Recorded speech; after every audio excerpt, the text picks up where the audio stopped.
Todas las disculpas del caso por el retraso, estuvimos esta tarde en la clase.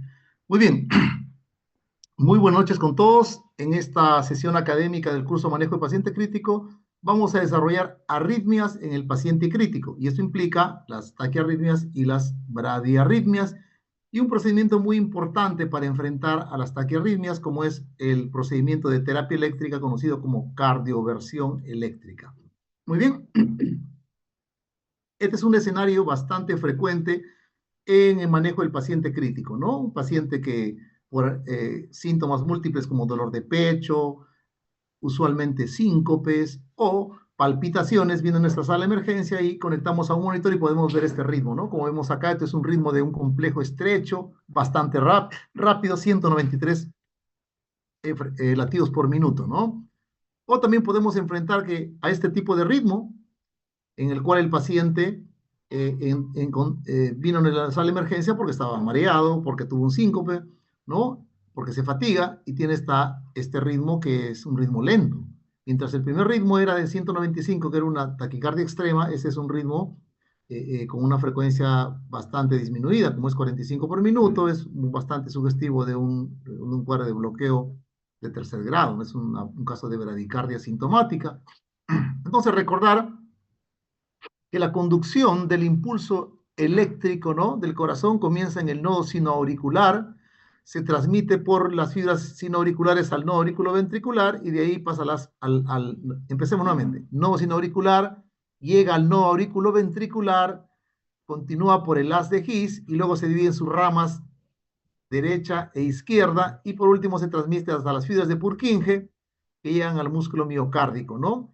De esa forma se transmite el impulso eléctrico, ¿no? De forma, digamos, continua, pero también a la vez de lo que es una conducción normal, ¿no? Y ese fenómeno eléctrico que ocurre en las estructuras que conducen el impulso eléctrico, lo podemos registrar en un monitor cardíaco y nos va a dar este tipo de ritmo en el monitor, ¿no? Que es un típico ritmo sinusal, donde ustedes pueden ver una primera deflexión que es la onda P, y luego tienen el complejo QRS, y luego viene la onda T, ¿verdad? Uno significa la despolarización de la aurícula, del ventrículo, y luego la repolarización del ventrículo, que es la onda T. Y así se va repitiendo esto en forma continua. Muy bien. Nuevamente, por favor, su atención recordando, tenemos a la despolarización auricular en la cual vemos que se dibuja la onda P en el monitor cardíaco o en el electrocardiograma. Luego hay un retraso de la conducción eléctrica de ese impulso en el nodo auriculoventricular, ¿no es cierto? Y ese retraso, ¿no es cierto?, es un retraso fisiológico que permite que un buen llenado ventricular, para que posteriormente el ventrículo, ya que esté bien lleno, pueda contraerse y pueda eyectar la sangre a través de la aorta, ¿no? La parte arterial, la sangre también a través de las venas pulmonares, ¿no? Entonces, perdón, de las arterias pulmonares, y tenemos nosotros que este retraso fisiológico, ¿no?, se va a manifestar después de la onda P y antes del complejo QRS, es el retraso en el nodo auriculoventricular. Luego tenemos cuando se produce el fenómeno de la despolarización ventricular, que se manifiesta en el electrocardiograma o en el motor cardíaco como el complejo QRS. Bien, luego de que se ha despolarizado el ventrículo, viene la parte de la repolarización ventricular, ¿no? Donde se evidencia en el monitor o en el electrocardiograma la onda T. ¿Ya? Muy bien, entonces, como podemos ver acá, este tipo de fenómeno de conducción eléctrica no solamente se puede ver en monitor, sino también sobre todo en un papel de electrocardiograma, ¿no? Muy bien, nuevamente acá vean, no sino auricular, esto se transmite a través de las fibras auriculoventriculares, ¿no?, al nodo auriculoventricular, produciendo esta deflexión positiva que se conoce como la onda P, ¿no? Que es la despolarización auricular. Luego viene el segmento PR, que es un retraso fisiológico que ocurre, como habíamos explicado, en el no aurículo ventricular, ¿no? Se forma este segmento PR. Luego hay una pequeña deflexión negativa, que es la onda Q, del complejo QRS, ¿no? La onda Q, que es el inicio de la despolarización ventricular, es una pequeña deflexión negativa. Luego se despolariza todo el ventrículo y se forma la onda R y la onda S, ¿no es cierto? La onda R y la onda S se van por todo el ventrículo a través de la rama derecha, izquierda, hasta las fibras de Purkinje que se pierden en los haces, digamos, del músculo miocárdico, ¿no? En todo el músculo miocárdico del ventrículo. Entonces, recordar que tenemos el sistema de conducción, tenemos las células marcapasos, ¿no? Que es el nodo sinoauricular, el nodo aurículo ventricular, ¿no? Y en líneas generales, el automatismo del corazón permite que si falla uno de los marcapasos fisiológicos, como es el sino auricular, el no aurículo ventricular puede tomar la rienda de marcapaso. Si no lo hace este, puede ser el haz de His, o pueden hacer las fibras, digamos, de Purkinje, las mismas células miocárdicas, ¿no? Y mientras más va descendiendo, la conducción, digamos, quien toma el ritmo de marcapaso del corazón, las frecuencias cardíacas son cada vez más lentas, ¿no? Muy bien. Acá tenemos cómo vamos a ver nosotros en el monitor el ritmo sinusal. La onda P, el complejo QRS, la onda T. ¿Ah? Muy bien. Entonces empezaremos con las bradiarritmias. Es decir, ¿qué es una bradiarritmia? Es un ritmo que tiene una frecuencia cardíaca menor de 60 latidos por minuto. ¿Ya? Muy bien. Entonces, en este caso tenemos, por ejemplo, esta bradiarritmia que tiene 45 latidos por minuto, ¿no? Y podemos empezar, entonces, definiéndola. Muy bien. Entonces, este tipo de bradiarritmia se puede producir por, ya sea que hay alteraciones en la generación, ¿no? En la generación del impulso eléctrico, o alteraciones en la conducción del estímulo eléctrico, ¿no es cierto? Lo que se conoce como los famosos bloqueos auriculoventriculares. Muy bien. Entonces, acá tenemos, por ejemplo, se conoce como una bradicardia sinusal, porque aquel problema que tenemos es que la frecuencia cardíaca es menor de 60. Recuerden que podemos contar entre R y R, ven ustedes acá entre R y R, la frecuencia que hay acá. Entonces, un cuadrado grande, decimos 300, 150, 100, 75, 60, 50, ¿no? Más o menos por acá tiene 48, 50 de frecuencia cardíaca, es bradicardia. Sin embargo, el intervalo entre R y R es regular. Todas las ondas, todos los QRS están precedidos de una onda P. Y el intervalo PR está entre 120 a 200 o menos de 200 milisegundos, ¿no? Cuando excede este tamaño se dice que el intervalo PR está prolongado y eso ya constituye un bloqueo de primer grado. Entonces, estas son las características de una bradicardia sinusal, ¿no? Los QRS son delgados, ¿no? Usualmente. También puede ser ancho si es que hay un trastorno, digamos, en la conducción de otra naturaleza, como por ejemplo un bloqueo de rama cardíaca. Muy bien. Entonces tenemos acá, miren ustedes, qué es lo que ocurre en una bradicardia sinusal.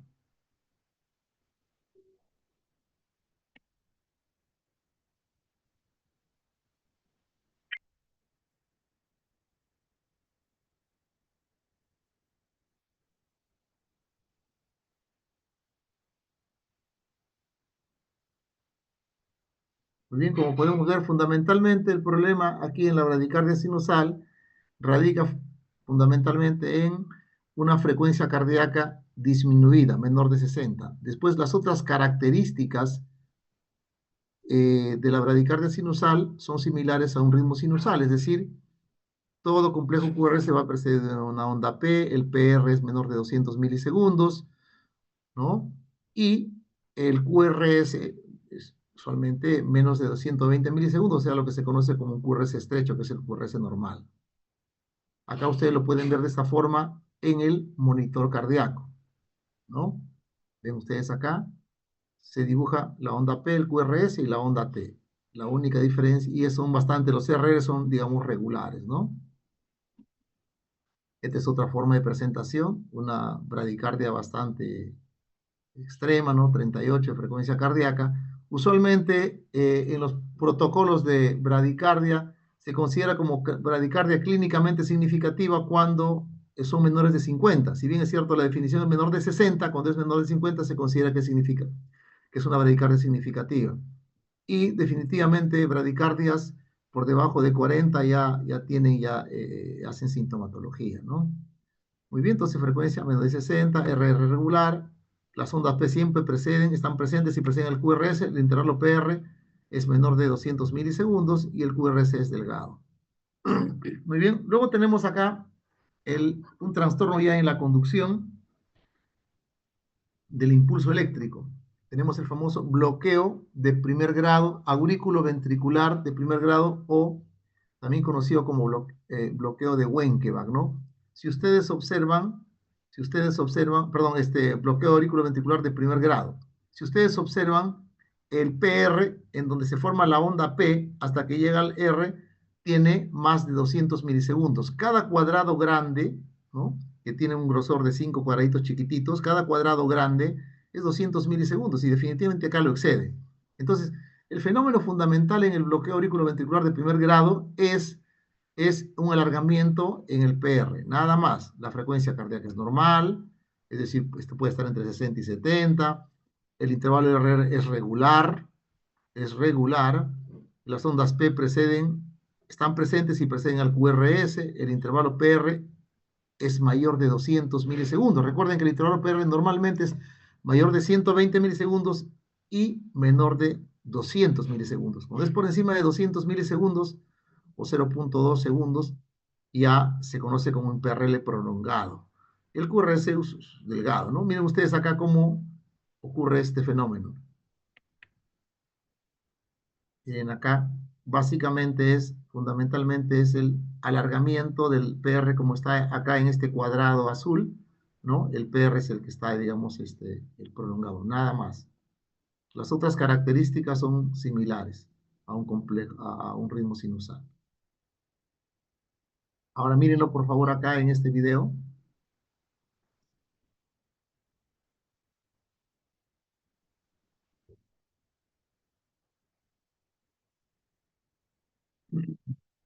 Solamente el único fenómeno es alargamiento del PR, bloqueo auriculoventricular de primer grado.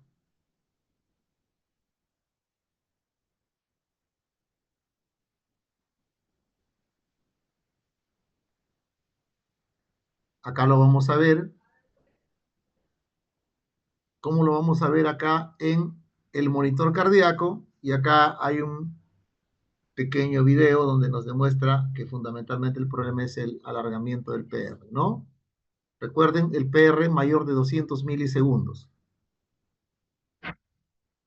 Muy bien, ahora tenemos el bloqueo de segundo grado, que se conoce como bloqueo de segundo grado MOBIS tipo 1, que se conoce como el bloqueo de Wenckebach, ¿no? Ocurre un fenómeno que se llama el fenómeno de Wenckebach. Miren ustedes, la onda P, al llegar al R, se va alargando de forma progresiva. A ver, cuenten acá al medio, hay una onda P, hay un PR, el segundo PR que se va alargando, luego se va alargando, y el siguiente ritmo ya no conduce. O sea, la onda P ya no conduce, y obviamente se activan los mecanismos de automatismo del corazón y forma nuevamente otra onda P y comienza otro nuevo ciclo. O sea, en otras palabras, lo podemos definir como un alargamiento progresivo de la onda P hasta que no logre conducir, ¿no? La frecuencia puede ser normal o puede estar levemente bradicárdico. Los intervalos RR obviamente son irregulares por el alargamiento progresivo de la onda P. Las ondas P, algunas ondas P no conducen, ¿no? Es la característica del Wenckebach, que se va alargando el PR y luego unas ondas P ya no conducen, ¿no? El intervalo PR se va prolongando progresivamente hasta que no conduce. El QRS usualmente es digamos, de grosor normal, o sea, menos de 120 milisegundos. Usualmente es entre 80 a 120 milisegundos, a menos de 120 milisegundos. Miren ustedes acá cómo se da este fenómeno. Los P, el PR se va alargando hasta que no conduce, ¿no? El PR se alarga, otra vez se vuelve a alargar, se vuelve a alargar y de ahí ya no conduce. Esto se conoce como bloqueo de aurículo ventricular de segundo grado, MOVIS tipo 1 o bloqueo de Wenckebach también se llama. Muy bien.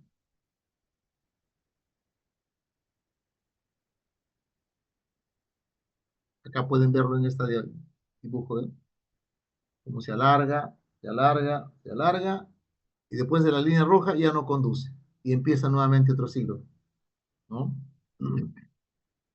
Muy bien. Acá tenemos ahora el bloqueo. Este primer bloqueo, tanto el bloqueo de primer grado, aurículo ventricular de primer grado, que como ustedes recuerdan consta fundamentalmente de un alargamiento del PR, como el bloqueo auriculoventricular de segundo grado de MOVIS tipo 1 de Wenckebach, donde hay un alargamiento progresivo del PR hasta que no conduce, se consideran bloqueos, ¿no? Eh, relativamente asintomáticos, son bloqueos que no, de bajo grado se llaman usualmente, ¿no? Ya cuando tenemos una situación de un bloqueo aurículo-ventricular de segundo grado, MOVIS tipo 2, ya, como podemos verlo acá, miren ustedes, el PR no se alarga, el PR no se alarga, pero súbitamente deja de conducir. O sea, el PR se mantiene constante y súbitamente deja de conducir. Miren ustedes, el PR es constante hasta que ya no conduce. Constante es constante y ya no conduce. Y nuevamente se forma otro ciclo, ¿no es cierto? Esto se conoce como bloqueo auriculoventricular de segundo grado MOVIS tipo 2. Y esto ya es un bloqueo auriculoventricular de alto riesgo, ¿no? O de alto grado, de alto riesgo, porque puede virar o convertirse en un bloqueo de tercer grado. Miren ustedes, este es un registro de una tira de monitor, ¿no? Es el monitor cardíaco, es un registro de tira de monitor. Vean ustedes cómo el PR se mantiene, ¿no? Desde el primer PR se mantiene igual que, y luego de eso deja de conducir. Los PR se mantienen iguales y dejan de conducir de forma súbita, ¿no? Entonces la frecuencia puede ser normal o bradicárdica, el intervalo de RR es irregular, las ondas P, algunas P no conducen, y el intervalo PR es constante hasta que no conduce. El QRS puede ser normal o puede ser ancho, ¿no? Acá miren ustedes, este pequeño video lo explica de forma más detallada, ¿no? Más normal el PR y no conduce. PR, y de ahí no conduce, ¿no? Donde está la X, no ha conducido y se forma nuevamente. Bloqueo auriculoventricular de segundo grado, MOVIS tipo 2. Ahí lo pueden ustedes ver.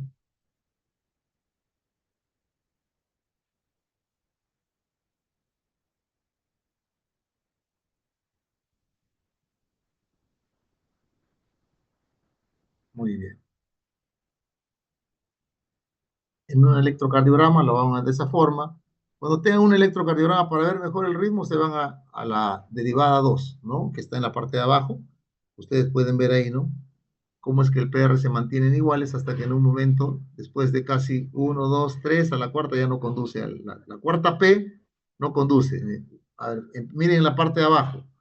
PR, PR, PR, PR, ya no conduce y se vuelve a repetir así, ¿no? Estos pacientes ya requieren la colocación de un marcapaso. Inicialmente será un marcapaso transcutáneo o un marcapaso transitorio y posteriormente requerirán un marcapaso ya de tipo definitivo, ¿no? Muy bien, ahora estamos en el bloqueo de tercer grado. Pueden ustedes ver en el bloqueo de tercer grado, ya ustedes ven acá la frecuencia cardíaca. Usualmente es bradicárdico, son frecuencias bajas. Podría ser normal, pero usualmente tienden a ser frecuencias bajas. El intervalo R y R es de tipo irregular. Algunas P no conducen, ¿no? Siempre vamos a encontrar, en estos trastornos auriculoventriculares, siempre vamos a encontrar más ondas P que ondas R. Si ustedes ven, por ejemplo, solamente en este trazo, nomás, mire cuántas ondas P hay. 1, 2, 3, 4, 5, 6, 7, 8, 10, 11, 12. Hay 12 ondas P y solamente 1, 2 y 4, solamente 4 eh, eh, ondas R, ¿no? Entonces, algunas ondas P no conducen. Dice, el intervalo PR es constante hasta que no conduce. No, no es así. No. Sencillamente el intervalo no conduce. O sea, no hay una relación entre en este caso, en el bloqueo auriculoventricular de tercer grado, no hay una relación entre la la onda P y el complejo QRS. Simple y sencillamente en el bloqueo aurículo de tercer grado, también conocido como bloqueo auriculoventricular completo, ¿ya? Ninguna onda P conduce. Si nosotros vemos acá las ondas P, entre ellas hay una regularidad. Si nosotros pudiéramos medir la distancia entre P y P y P, todas las distancias, las distancias en la onda P son regulares. Y las distancias entre el R y R también son de tipo regular. Pero ¿cuál es acá, digamos, la naturaleza de esta arritmia? Es que no hay ninguna relación entre las ondas P y las ondas R, el complejo QRS. ¿Por qué? Porque cada onda P que se genera no llega a conducir. Por lo tanto, el, digamos, el corazón, ¿no? Produce sus propias contracciones de tipo ventricular sin la intervención del estímulo que está mediado por el nodo sinoauricular, no es decir, por una onda P, no va precedido de una onda P. Muy bien, entonces pueden ustedes ver acá. Esto también se conoce como disociación auriculoventricular. Están como divorciados, ¿no? O sea, ninguna onda P conduce, por lo tanto, no hay relación entre los QRS y las ondas P.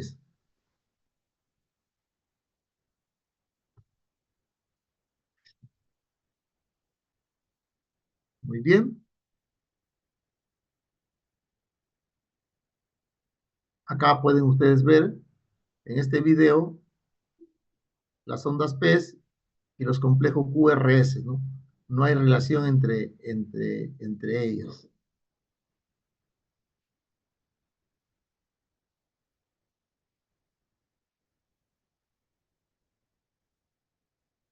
Muy bien. Acá tenemos ver acá. Miren ustedes acá, ¿no? Si nosotros vemos, por ejemplo, acá en las ondas R que están de color rojo, ¿no? Que es parte del complejo QRS.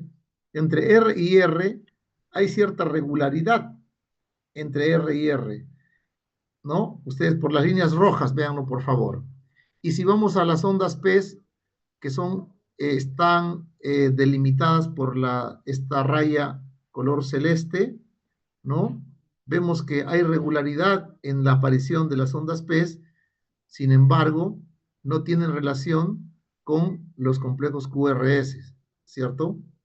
De tal manera de que este tipo de ritmo también se conoce como disociación auriculoventricular, ¿no? Disociación auriculoventricular o bloqueo auriculoventricular completo o bloqueo auriculoventricular de tercer grado, ¿ya? Cada quien va por su lado, las ondas P por su lado y el complejo QRS por su lado. Es decir, en otras palabras, el ritmo acá, digamos, predominante es de tipo ventricular. Y como ustedes entenderán, cuando los ventrículos asumen el marcapaso, digamos, del corazón, porque acá no están, digamos, el marcapaso no es el fisiológico, no está dándose por el nodo sino auricular, las frecuencias cardíacas obviamente van a ser bajas, o sea, de un ritmo ventricular. Acá tenemos un bloqueo de tercer grado, ¿no? Este es un ejemplo de un bloqueo de tercer grado. Vemos acá, por ejemplo, acá donde dice B1, ¿no? Tenemos las ondas P pequeñitas, ondas P que acá se monta casi con el QRS, hay una onda P, y no hay relación entre ellas. Acá el tratamiento, si el paciente está hemodinámicamente descompensado en emergencia, tenemos que poner un marcapaso transcutáneo, transvenoso, transitorio, y posteriormente se le colocará un marcapaso de tipo definitivo. Muy bien. Entonces acá tenemos el algoritmo de cómo es que abordamos un paciente adulto con bradicardia, ¿no?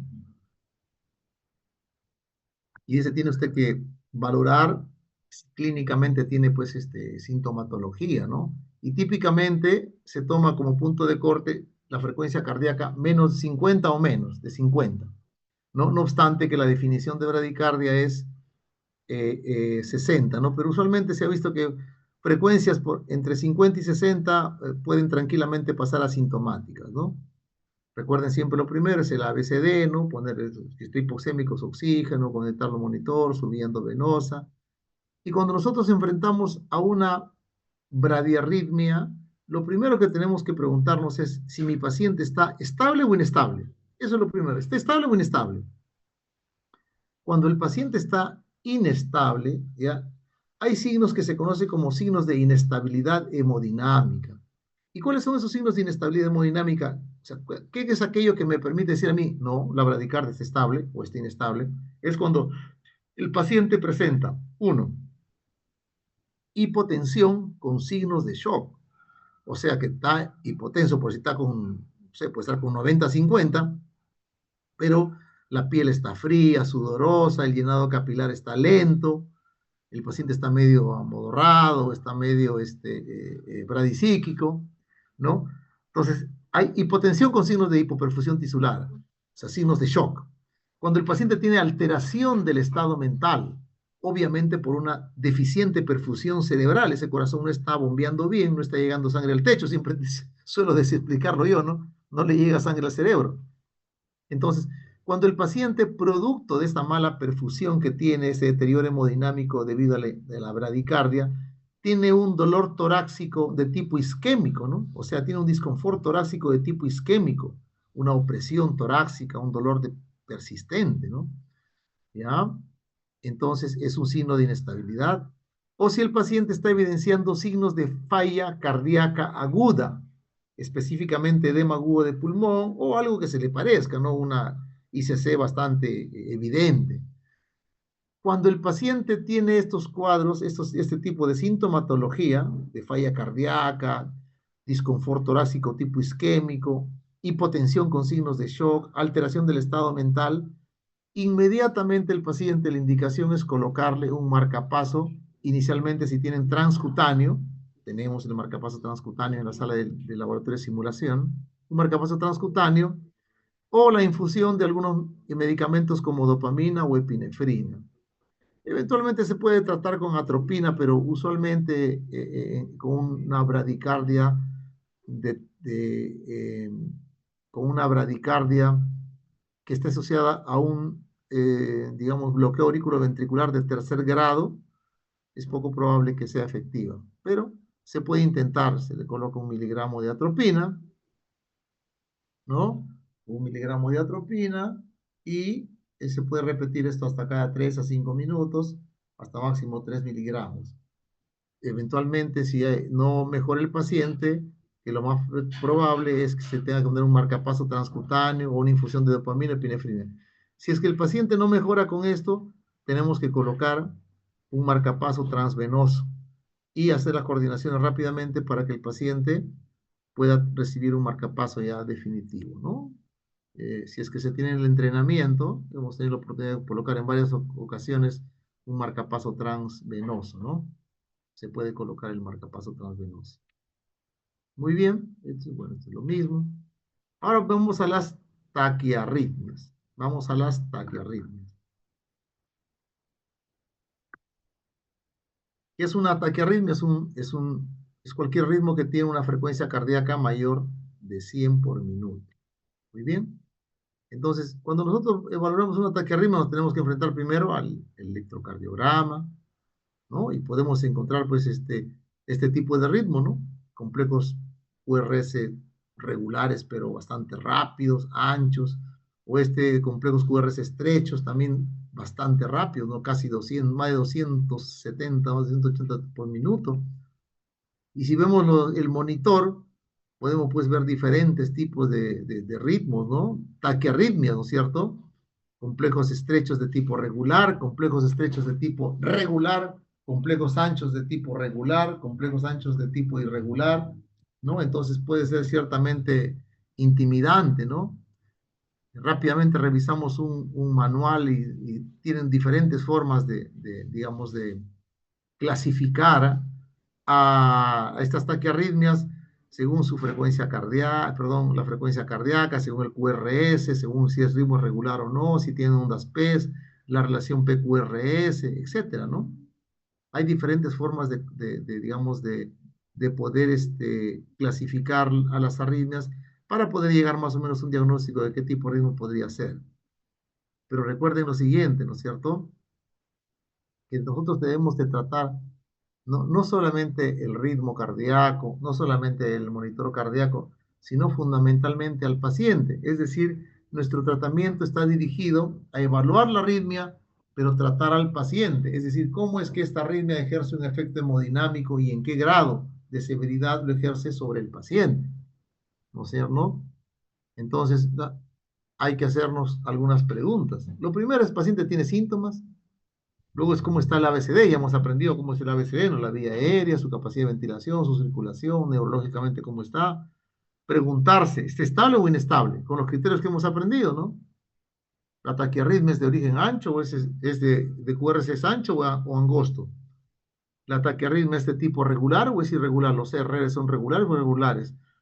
¿No? Y obviamente, pues hacer, si es que el paciente está inestable, hacer una cardioversión sincronizada cuando esté inestable y también tener una idea de qué puede haber causado esta taquiarritmia, ¿no es cierto? Entonces, lo primero es si el paciente está con sintomatología, ¿no? Y la sintomatología el paciente puede estar desde, como vemos acá esta persona con una taquicardia, y puede estar desde asintomático o tener síntomas, digamos, leves como un poco de mareos o sentir palpitaciones que no son signos de gravedad, pero sí, si el paciente ya tiene un dolor torácico persistente, se colapsa, está con signos de falla cardíaca, o sea, le falta el aire, está sudoroso, puede estar haciendo una falla cardíaca, qué sé yo, o no, entonces estos son signos ya de mayor, digamos, seriedad. Por lo tanto, hay un amplio espectro de sintomatología que puede tener un paciente con la taquiarritmia, ¿no es cierto?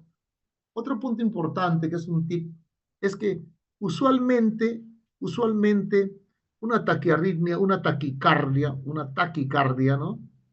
Eh, eh, para que podamos decir que es muy probable que sea la causal de la descompensación hemodinámica, usualmente tiene que tener una frecuencia bastante importante, usualmente mayor de 150, para deteriorar hemodinámicamente al paciente, ¿no? 150, 160. ¿No?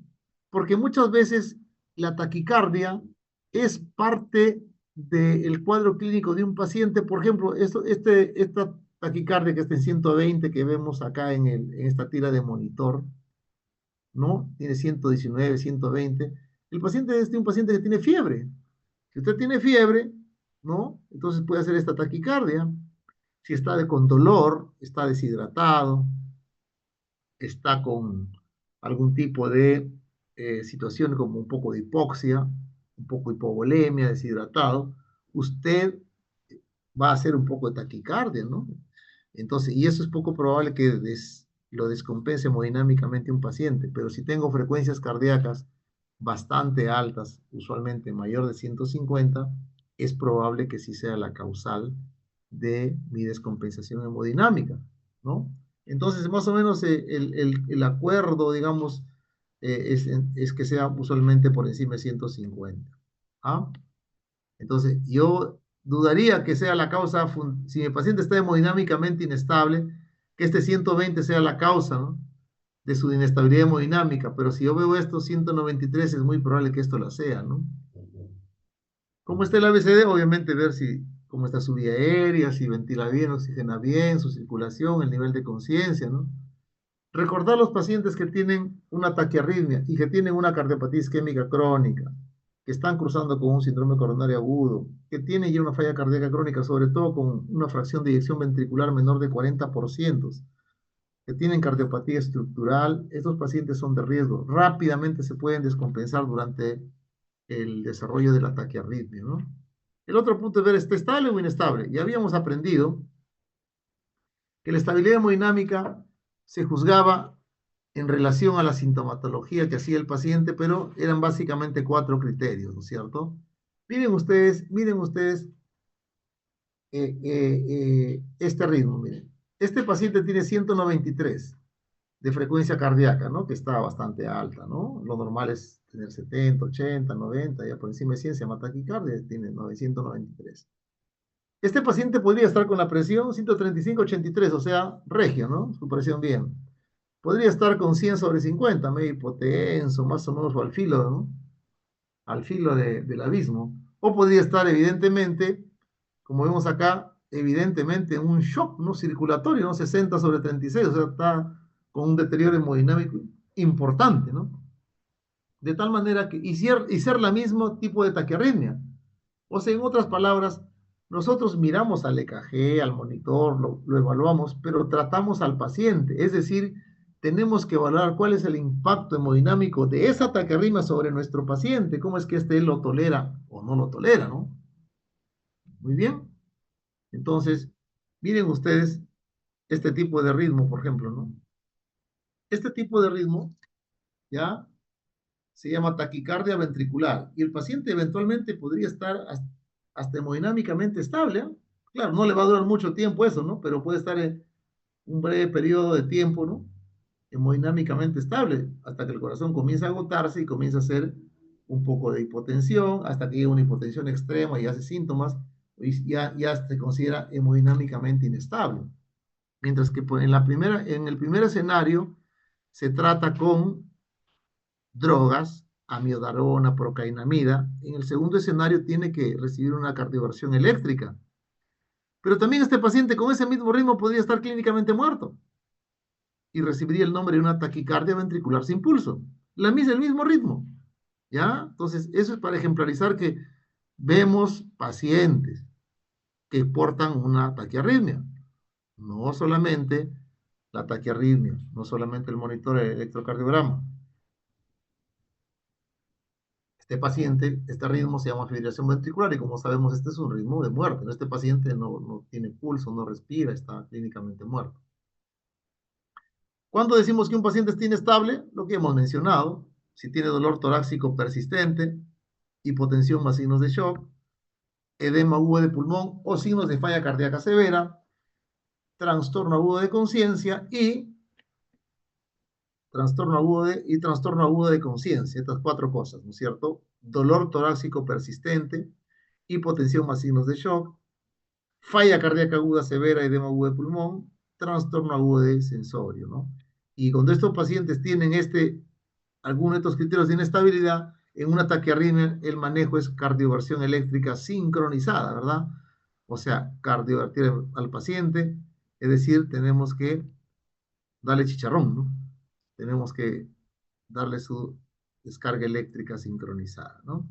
Entonces vamos a aprender acá en la taquiarritmia, tenemos que enfrentar al monitor, al electrocardiograma, y como que para animarlos más o menos, para animarlos, ¿no? Con tantas taquiarritmas, uno se pregunta, bueno, y si yo estoy en la emergencia, ¿necesito conocer con exactitud el diagnóstico de una arritmia inestable para darle un tratamiento eficaz? Y la respuesta es no, no necesita. Si lo sabe bien, enhorabuena. Pero si no lo sabe, no necesita. Usted puede sindromizar la arritmia y puede usted, conociendo los criterios de inestabilidad, verificar que los tiene y si los tiene, sencillamente tiene usted que darle un tratamiento de cardioversión. O sea, muchas veces eh, tipificar o darle un nombre exacto a la arritmia requiere de mucha experiencia. Recuerden ustedes que hasta hay una subespecialidad dentro de la cardiología que se conoce como electrofisiología, ¿no? Entonces, ¿cómo vamos a clasificar las arritmias? La vamos a clasificar así. Vamos a utilizar, hay toda la múltiple cantidad de arritmias que hay, vamos a clasificarlas, las taquiarritmias, según su grosor, el grosor del QRS y según la regularidad del RIR, ¿ya? Entonces, si nos basamos en el grosor del QRS, vamos a tener de QRS delgado, que son aquellos que tienen el QRS menor de 3 cuadraditos de ancho, ¿no? Es decir, menor, cada cuadradito tiene 40 milisegundos. Si son 3 cuadraditos, quiere decir que son menor de 3 cuadraditos, menor de 120 milisegundos. Y si es mayor de 3 cuadraditos, mayor de 120 milisegundos. En el primer caso, menor de 120 milisegundos, se llamará QRS estrecho o QRS delgado. Y si es mayor de 120 milisegundos, QRS ancho o grueso, ¿no? Y luego el otro punto que vamos a ver es la regularidad entre R y R. Con estas dos cosas podemos hasta identificar o poder encasillar, llegar al diagnóstico de sin exagerar, de un 80,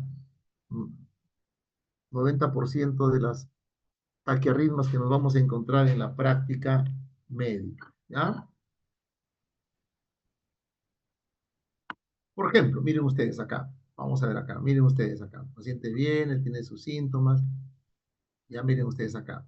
Acá están viendo en los monitores este primer ritmo, ¿no?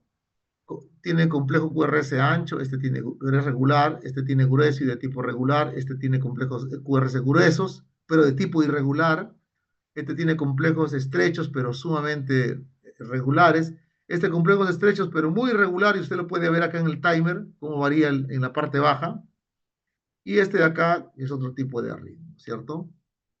Primero, entonces, ¿cómo es el QRS? El QRS normalmente mide entre 0.8 a menos de 100, o sea, 80 milisegundos a 120 milisegundos, ¿no?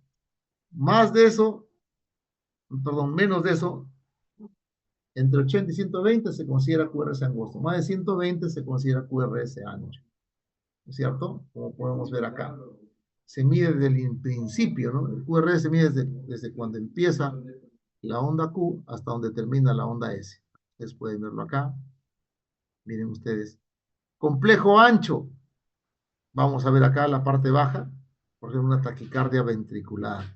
Complejo estrecho, una taquicardia de tipo supraventricular.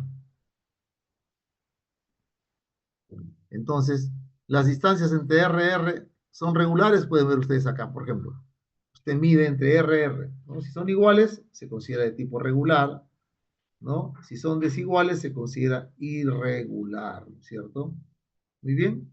Entonces acá tienen ustedes en la parte alta, ¿no? Una taquicardia, aparentemente sinusal, parece, que es regular, ¿no? 140 marca en forma exacta, uno de diferencia no hace la diferencia, perdón, ¿no?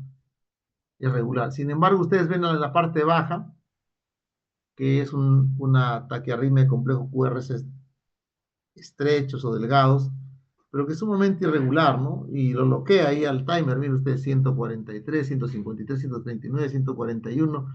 ¿Por qué? Porque este calcula entre RR y saca un promedio, pero como son diferentes, va cambiando a cada rato, ¿no? En cambio, un regular se mantiene estable, ¿no? Con una cierta variación de uno o dos latidos por minuto, que no tiene significancia clínica. Muy bien, entonces tenemos al QRS de QRS angosto de tipo regular. La primera que tenemos acá, vemos acá, este QRS angosto de tipo regular. Entonces, vemos acá, una taquicardia sinusal, ¿no? Frecuencia cardíaca está más o menos como en 110, por ahí. Tenemos también la taquicardia paroxística supraventricular y el flúter auricular. Miren ustedes, en la práctica médica, la taquicardia más frecuente de tipo regular que van a encontrar es la taquicardia sinusal, que es la taquicardia fisiológica, que no es una taquicardia de origen primario, por un problema cardíaco primario, sino usualmente por secundario a un trastorno fisiológico, como puede ser dolor, fiebre, ansiedad, deshidratación, como maniobra compensadora del cuerpo a una hipotensión, etcétera, ¿ya?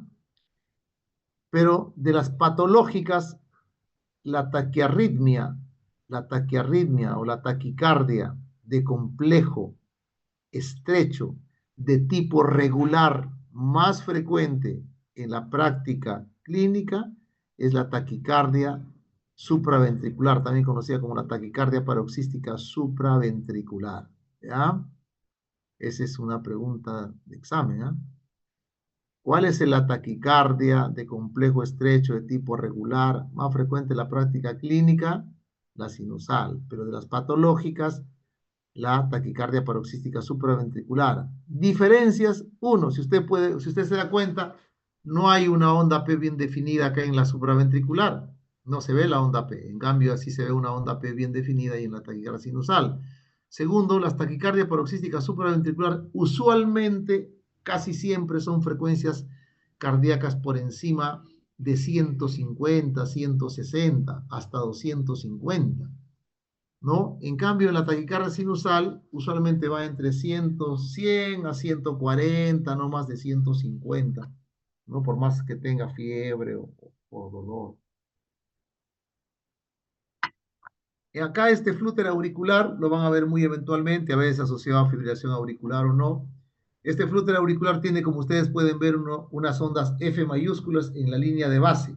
No hay una línea de base, lo que hay son ondas F mayúsculas, y esto tiene el aspecto de lo que se conoce como dientes de serrucho o dientes de sierra, ¿no?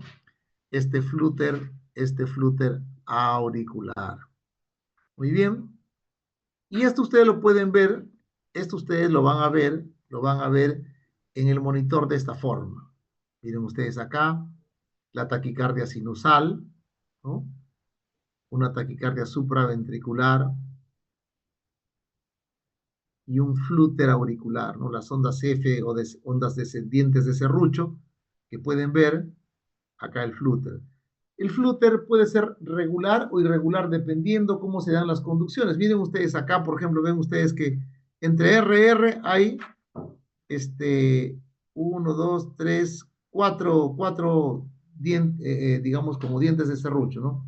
Pero a veces ocurre que en algunos, en otras situaciones, no hay una conducción fija, sino una conducción variable. Puede ser 4-3, 3-2, o sea, es variable. Entonces, el flúter puede ser, siempre es de complejo estrecho, pero puede ser regular o de tipo irregular según el grado de conducción, si es una conducción fija o conducción variable. Entonces tenemos acá en los QRS angosos de tipo irregular, ¿ya? En la práctica médica es otra pregunta de examen, ¿no? Que solemos hacer a veces en los exámenes, un tip.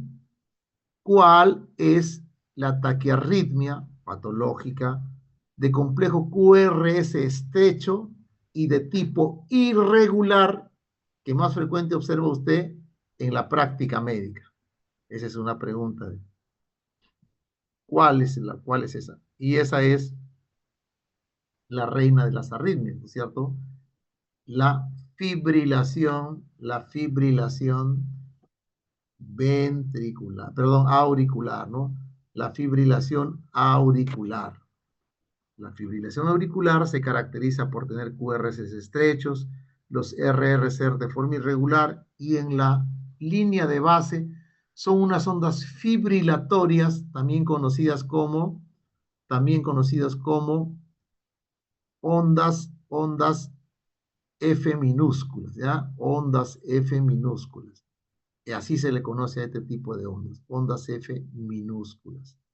Muy bien, ¿ya? Entonces, también conocida como la reina de las arritmias, que es la arritmia que más van a ver en ustedes en su práctica médica, ¿ya?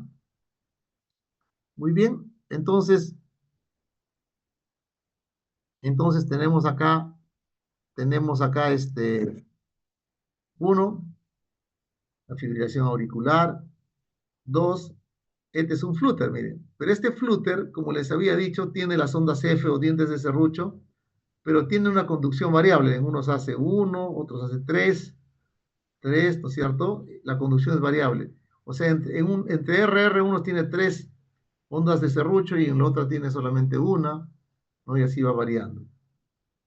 Otra arritmia que se puede ver de complejos estrechos, pero de tipo irregular, es la taquicardia auricular multifocal. La taquicardia auricular multifocal se caracteriza por ser una taquicardia que nace pues, de múltiples focos auriculares que asumen de marcapaso. Y una característica que tiene que en la misma tira de ritmo tiene ondas P de complejos, de ondas P de morfología diferente. Usualmente te piden más de 3 tipos de morfologías, ¿no es cierto? Diferentes. ¿Ya? Entonces, tenemos acá, a ver, así lo van a ver en el monitor. A ver, miren el monitor, por favor, miren acá en la pantalla.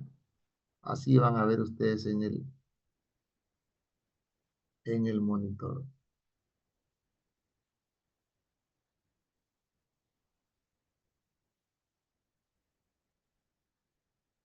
Muy bien. Entonces,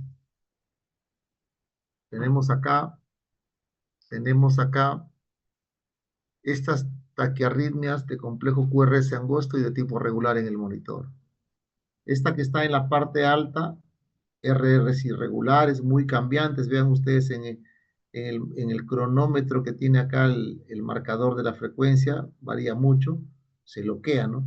Esta es una fibrilación auricular, mientras que acá abajo es un flúter auricular, tiene las ondas F o de ondas de serrucho, las ondas F mayúsculas en la línea de base, pero de conducción irregular, ¿no? En unas marca 4, en otras 3, ¿no? 3, 4. Bien. Ahora tenemos las ondas, ritmos de QRS ancho, taquiarritmias de QRS ancho. La taquiarritmia de QRS ancho más frecuente de forma regular, como ustedes pueden ver acá, es la taquicardia ventricular. Acá no se ve ninguna onda P, por eso no es un ritmo ventricular, ¿no? Entonces, acá tenemos, y la más frecuente es la taquicardia ventricular monomórfica, es decir, solamente hay un solo foco que está produciendo este tipo de arritmia a nivel ventricular, ¿no? Entonces, en líneas generales, mire, por principio, toda taquiarritmia que es de complejo delgado es supraventricular y las de complejo ancho son de tipo ventricular. Eso es sobre todo esto último, es una verdad en un 85% de veces. Pero ocurre también que se puede ver una taquiarritmia de complejos anchos que no se origina en el ventrículo, sino por encima del ventrículo, sino que tiene una conducción anómala, lo que se conoce como una conducción por aberrancia o una conducción donde hay un previo bloqueo de rama y la conducción se lentece y por lo tanto el QRS se ve ancho. Entonces, acá tenemos, por ejemplo, una taquiarritmia QRS regular, pero es ancho, es porque es una taquicardia supraventricular, como habíamos visto previamente, pero que su conducción es aberrante, es lenta, porque previamente este paciente ya tenía un bloqueo de rama, alguna de las ramas, ya sea rama derecha o rama izquierda, ¿no? De las de His. Entonces, miren ustedes, no que esta aberrancia, cómo se produce cuando en el sistema de conducción eléctrica del corazón, cuando hay un previo bloqueo, ya sea de la rama izquierda o la rama derecha, como vemos en estas flechitas, eso va a producir, ¿no es cierto? Va a producir que se, se produzca un enlentecimiento en la conducción intraventricular y se vea el QRS ancho, pues, ¿no? Entonces dice, aberrancia es cualquier causa de un complejo QRS ancho diferente al origen ventricular, bloqueo de rama, vía accesoria, alteraciones electrolíticas o farmacológicas. Entonces ahí dice, muy bien. Entonces, QRS anchos de tipo irregular, obviamente hay lo que se conoce como la taquicardia ventricular polimórfica, ¿ya? Cuando nosotros nos enfrentamos a una taquicardia ventricular polimórfica, la situación es sumamente grave. Es mucho más grave que enfrentarnos a una taquicardia ventricular de tipo monomórfica, ¿no? ¿Por qué? Porque las taquicardias ventriculares de tipo polimórficas son bastante inestables. Rápidamente pueden devenirse en una parada cardíaca. ¿ya? En una parada cardíaca. Entonces, miren ustedes, esta es una taquicardia, este es complejo QRS ancho, pero de tipo irregular, ¿no? La taquicardia ventricular polimórfica. Esta es una taquicardia ventricular polimórfica de tipo helicoidal. Es un tipo especial que se llama la torsida de punta o torsades de pointes, que eso es un término en francés y yo de francés no hablo ni pido, ¿no? Entonces, eh, pero también puede ver que el paciente tenga una fibrilación auricular, o sea, un ritmo que viene de la parte de alta que debería ser, que es desordenado, ¿no? Que es irregular, pero que los complejos QRS deben ser delgados. El problema es que si el paciente tiene un trastorno en la conducción eléctrica, un previo bloqueo de rama, un trastorno en la conducción, puede producirse lo que se conoce como una FA con conducción aberrante, ¿no? ¿No? Entonces, este tipo de taquicardias de complejo ancho, QRS ancho y de tipo irregular son sumamente inestables. No se cardiovierten, se desfibrilan, o sea, se tratan como un ritmo de parada cardíaca, ¿no? Así como el tratamiento se da igual como si se desfibrilan como se desfibrila una fibrilación ventricular, ¿no? Exactamente. Muy bien. Entonces tenemos taquicardia de complejo angosto. Entonces acá podemos, ahora ya nos podemos ordenar un poquito, ¿no?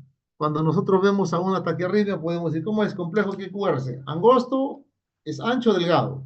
En líneas generales, si es delgado, el origen es de tipo supraventricular, o sea, por encima de los ventrículos. Taquicardia sinusal, puede ser una taquicardia paroxística supraventricular, una fibrilación auricular, etc. Cuando el QRS es ancho, a eso es pues definitivamente un 85 o 90% de veces podemos decir que viene de los ventrículos, pero también recuerden que hay un 15% de veces que el paciente puede tener una taquiarritmia que no venga de los ventrículos, sino viene de las aurículas. Por lo tanto, debería ser angosto o estrecho, pero se conduce en un sistema eléctrico enfermo, es decir, que ya tiene un previo bloqueo de rama y la conducción se enlentece. Entonces se conduce con aberrancia y se manifiesta de forma de QRS ancho, pero esa es la excepción y no la regla. De tal manera que, señor chicos, si ustedes ven un QRS ancho, ventricular, QRS estrecho de tipo supraventricular, ¿no? Entonces, cuando tenemos un QRS delgado, si es regular, de cajón es una taquicardia sinusal o una taquicardia supraventricular. Una diferencia evidente es la onda P. Pues. En la TPCB no va a haber una onda P. Y segundo, la frecuencia, ¿no? Una taquicardia sinusal, por más fea que sea, pero no llega a 150, ¿no? O llega ahí a 100, 150, nada más. En cambio, una TPCB, 180, 190, 200, 170 para arriba, ¿no? Y una taquiarritmia de complejo estrecho, pero así irregular, la más frecuente, pues la reina de las arritmias, como dicen, ¿no? La fibrilación auricular. Si en cambio nuestro paciente tiene el QRS ancho, si es regular, chévere, taquicardia ventricular monomórfica, ¿no? Pero si es irregular, es una taquicardia ventricular polimórfica y ahí nos preocupamos porque este paciente muy inestable rápidamente puede entrar en parada cardíaca, ¿no? Entonces acá, taquiarritmas de complejo estrecho, irregular, la supraventricular, taquicardia sinusal, el flúter de conducción fija, ¿no? Y acá vemos acá en el monitor, ¿no? Cómo se ve una taquicardia sinusal, cómo se ve una taquicardia supraventricular, una taquiarritmia de tipo irregular como una fibrilación auricular. Las dos son fibrilaciones auriculares, sino que en una es la frecuencia cardíaca está controlada y se dice que la frecuencia cardíaca es controlada cuando está entre 60 y 100 y con frecuencia ventricular alta cuando está por encima de 100, como en el caso de la parte inferior de la pantalla, que ustedes pueden ver un ritmo, complejos estrechos de tipo irregular, pero, pero ¿cómo se llama? Con la frecuencia ventricular o cardíaca, pues mayor de 100, ¿no? Entonces, la taquiarritmia es de complejo ancho, eso ya hemos visto acá, hemos pasado este acá, muy bien. Entonces, cuando es de complejo ancho, hay que preocuparse, pues, porque es sumamente inestable, ¿no? Esto ya hemos visto. Muy bien. También. Entonces, lo que habíamos hablado. Todas las taquiarritmias de complejo angosto o estrecho son supraventriculares. Todas las taquiarritmias de complejo ancho son ventriculares hasta que no se muestre lo contrario. Excepciones cuando hay conducción con aberrancia, ¿no? Una TPS, una taquicardia paroxística supraventricular que se conduce con aberrancia o una fibrilación auricular que se conduce con aberrancia. ¿No es cierto? Entonces acá taquicardias de complejo regular o irregular, eso ya lo hemos visto, ¿no? Entonces ya lo hemos visto acá.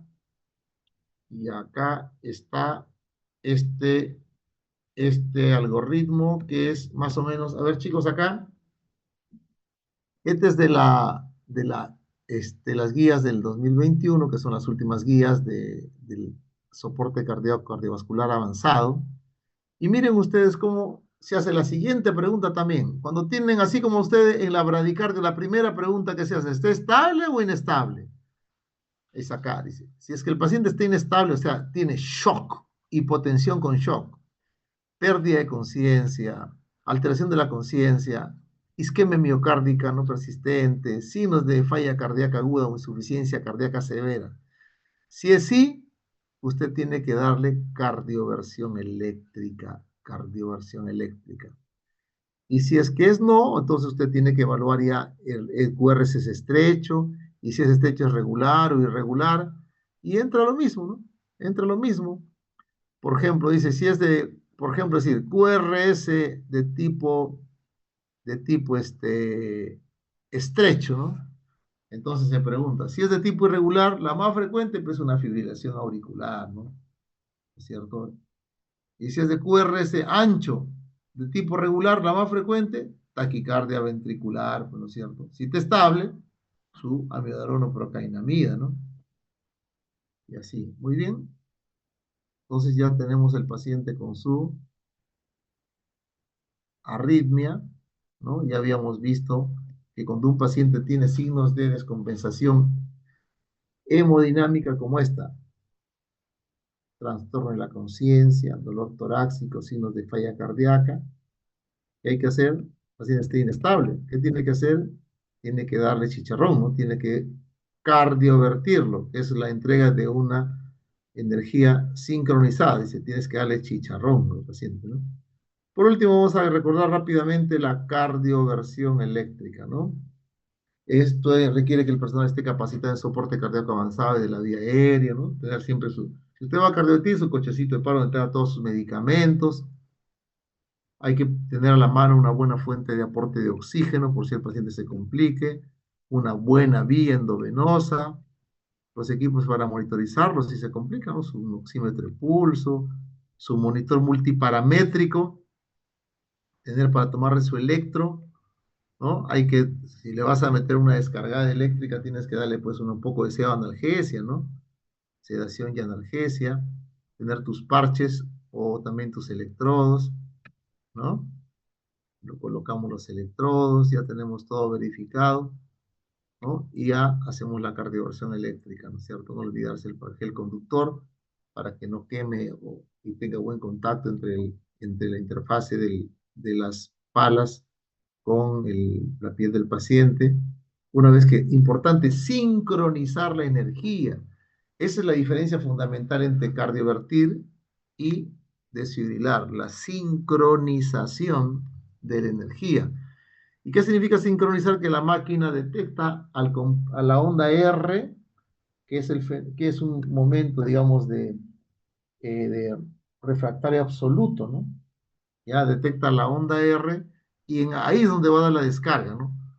Porque si da la descarga en el periodo refractario relativo, podría inducir esto a fibrilación ventricular, ¿no es cierto? Entonces la idea es que se sincroniza la entrega de la descarga eléctrica con la onda R, ¿ya? Entonces, luego se selecciona la energía, ¿no? Cuánto se va a dar dependiendo.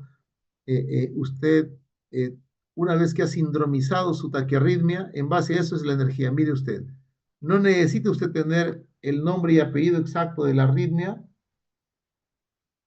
para saber qué cantidad de energía tiene usted que darle. Uno, si yo tengo mi pacientito que tiene ocurre una taquiarritmia de QRS estrecho y de tipo regular, será pues una TPCB, ¿no? Le da 50 a 100 joules. Si es estrecho e irregular, será una fibrilación auricular de 150 a 200. Si el QRS es estrecho irregular, ancho irregular, será una taquicardia ventricular de 100 a 250. Y ojo a esto, ¿ah? También es otra pregunta de examen. Si el QRS es ancho, pero es irregular, les había dicho, QRS ancho es una taquicardia ventricular polimórfica, sumamente inestable. Y esto se trata con una terapia eléctrica propia de un ritmo de parada cardíaca. Recuerden, la taquicardia ventricular sin pulso, la fibrilación ventricular, se desfibrila. Y este ritmo, que no está en parada aún el paciente, pero va a estarlo pronto si es que no se controla este tipo de arritmia, como es la taquicardia ventricular polimórfica, se desfibrila, ¿ya?